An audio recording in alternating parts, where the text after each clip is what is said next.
In this video, I'm going to teach you how to send invoice on Acuity Scheduling. So in order to send an invoice from there, you just need to head over to acuityscheduling.com. Into this part, proceed to click on this Get Started option in order to create an account, or if you already have one, proceed to click on this Login option that we can see right here. So let's proceed to actually log in. Here is my Acuity. So if you already have your Acuity account, just head over right here to your left sidebar and you should be able to find the payments option. Proceed to click on this. Once you have clicked on it, you can see this invoices option as well. So click on this right here.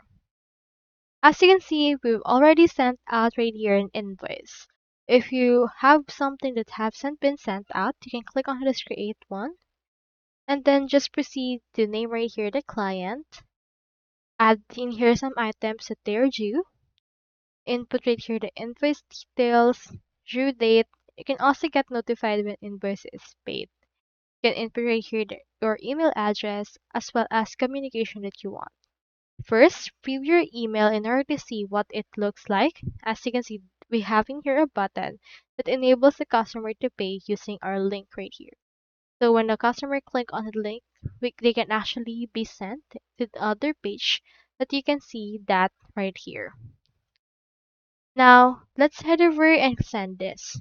To send an invoice, you can find in here the send option. But what will happen if you save it as a draft? If, for example, let's just save it as a draft.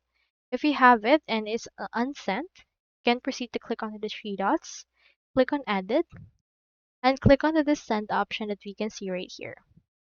Now, this will confirm it. Click on send, and it will be sent out. So that's all there is today, and I hope this video helped you out.